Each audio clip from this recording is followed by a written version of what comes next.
Gemini, tingnan natin kung ano yung mensahe para sa'yo ngayong July 2025. So, I don't know, late na ba? Hindi pa naman, no? So, tingnan po natin, no? Through my meditation, ito po yung mga nakita ko. Pero bago pala yan, kung hindi pa po kayo nakasubscribe dito sa ating channel, please subscribe na po kayo.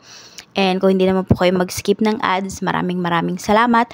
Kung magpapa-private reading po kayo, yung link lang po dyan sa baba, sa comment section at saka sa description box ang i-click ninyo. Kasi may nanggagaya po sa atin, no? Pero yung nanggagaya kasi sa atin, Facebook account.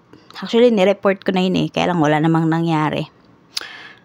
Tapos tayo, Facebook page po tayo. So dun pa lang 'di ba magkaiba na, kaya wag po kayo magpapaloko. At sa Facebook page lang po ako nakikipag-transact.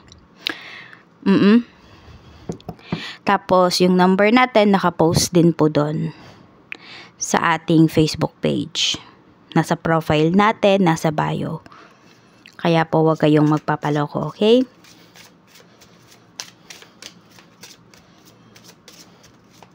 Mag-DM na lang po kayo dun sa link na nandiyan sa baba, no? Kung kayo po ay interesado sa ating readings, rituals, TR's bracelet, at sa ating EEA.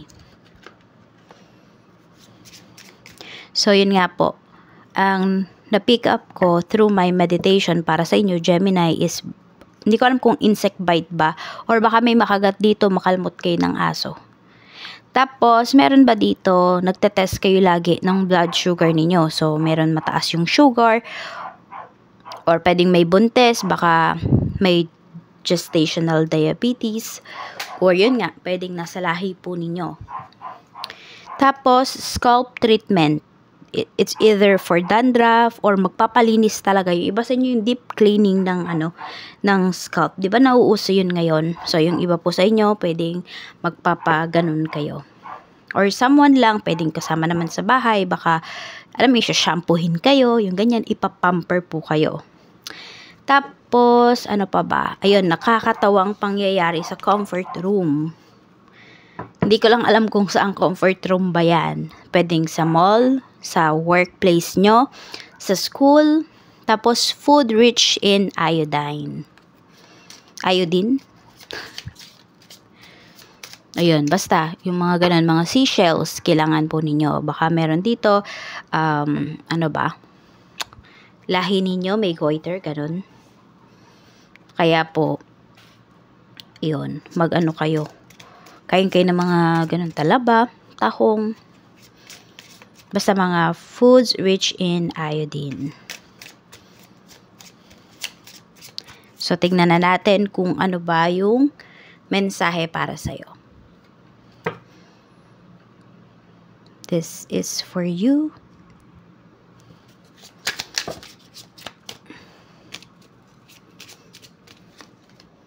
Meron tayong main character. This is your energy. So, main character ka talaga. We have sorrow. Ayan, may lungkot. His stuff. Okay, this could be about your relationship with someone.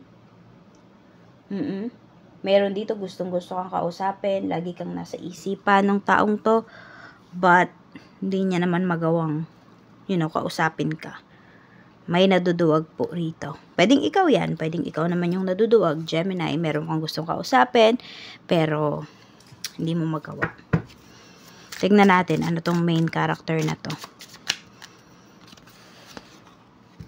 So, pwedeng may mga plans ka rito na magtatagumpay po talaga this month. Ayan. Nakikita ko naman dito na you're very creative.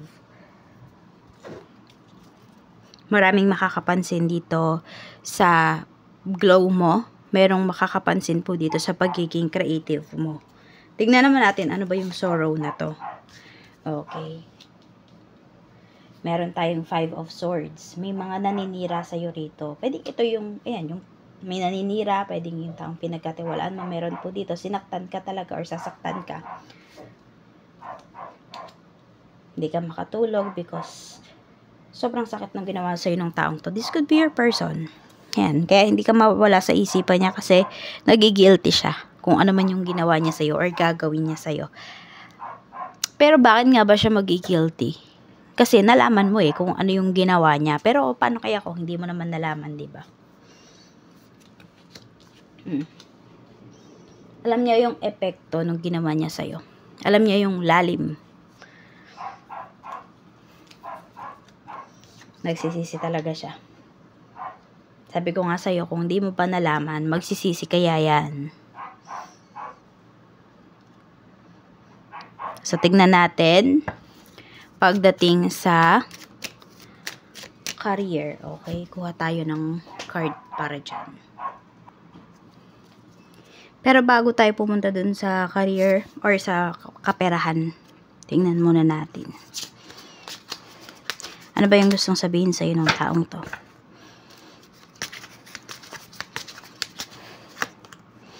I am seeing someone but I'm not ready for you to know about them. You see?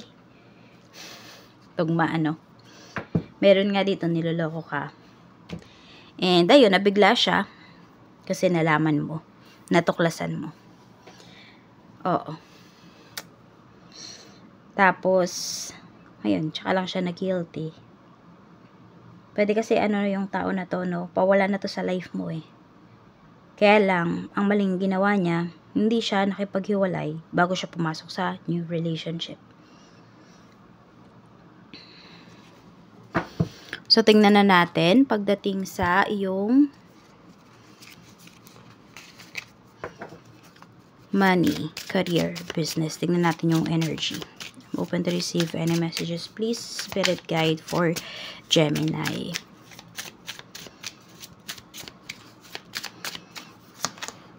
We have designer. Sabi dito, think creatively about your finances. It might be time to uncover new talent. Diba sabi ko sa'yo, may makakapansin ng pagiging creative mo. So, kung ano man yung talent mo, i-hone mo talaga yan. Oo, kasi pwedeng pagkakitaan mo po yan. Pwede ka daw kumita dun sa talent mo. Huwag mong sabihin ako, simple lang naman po yung talent ko. Pwede mo yung ma-improve. And sinasabi nga rito ng mga gabay mo, pwede mo siyang pagkakitaan. Lalo na yung iba sa inyo kung you're on the artistic side.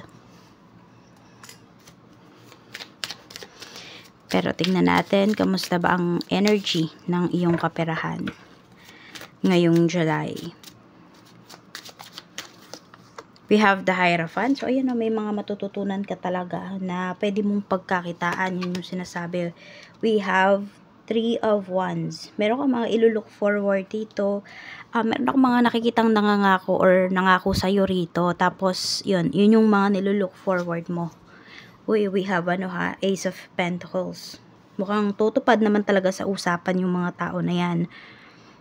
Pwede rin, kung may napautang ka po rito, nakikita ko dito pwedeng ka-office mate mo or ka-church mate mo na pautang mo, magbabayad na po yan this month. Sa trabaho naman, we have King of Cups.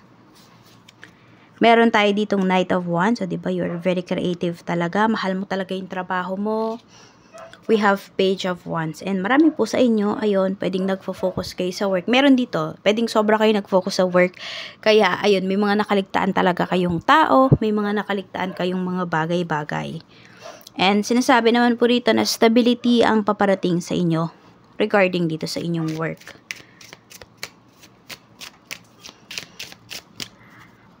Meron lang ako nakikita rito. Pwedeng may mai-iskandalo. Kaya wag kayo masyadong, or hindi ko alam kung kayo ba yung dumidikit. Friendly, lang ba, gestures. Or for some of you, meron dito dikit ng dikit sa inyo na merong may asawa na. Kayo na po yung umiwas. Oo, kasi yun nga, baka masugod kayo rito, maiskandalo kayo dyan sa trabaho.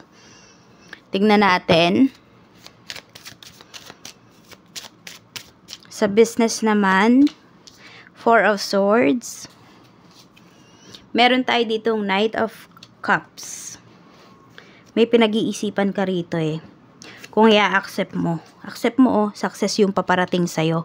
Kung ano man yung ino-offer sa'yo ng isang tao na to, yes, sabihin natin, yung ino-offer niya na to sa'yo, hindi lang ikaw yung makikinabang, pati siya. pero magiging successful yung tandem po ninyo. Ayan o, yung collaboration ninyo. Meron ka ditong goals na ma-achieve because makikipag-collaborate ka sa taong to. Kaya lang nagdadalawang isip ka.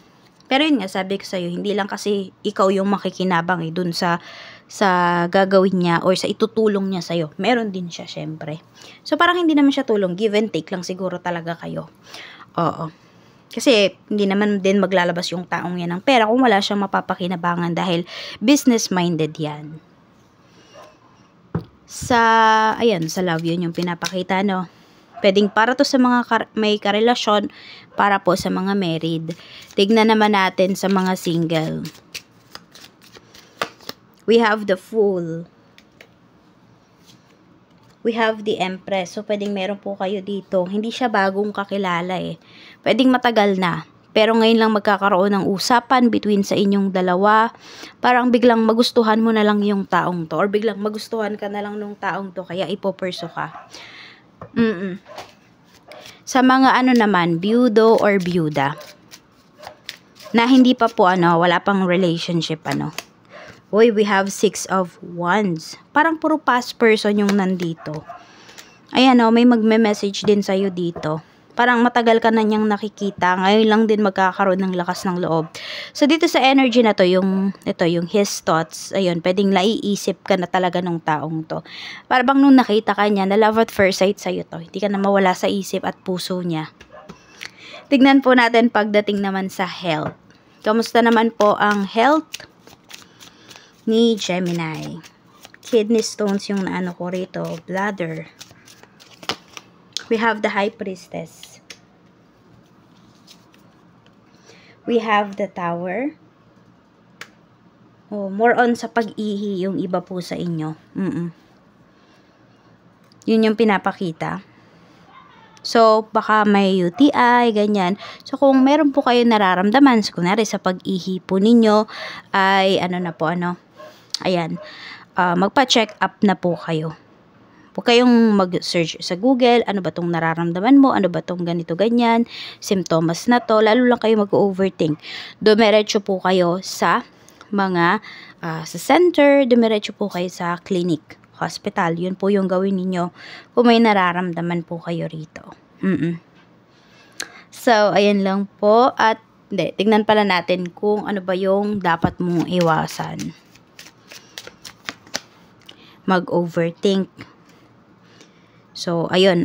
Kung nag-overthink ka naman sa isang bagay, hanapan mo agad ng solusyon. Yung pag-overthink mo na yan. Katulad nito, kung may nafe-feel ka towards your person, may ginagawa siya behind your back, isang kaibigan na pinaplastic ka lang pala, hanap ka ng evidence para matahimik ka rito.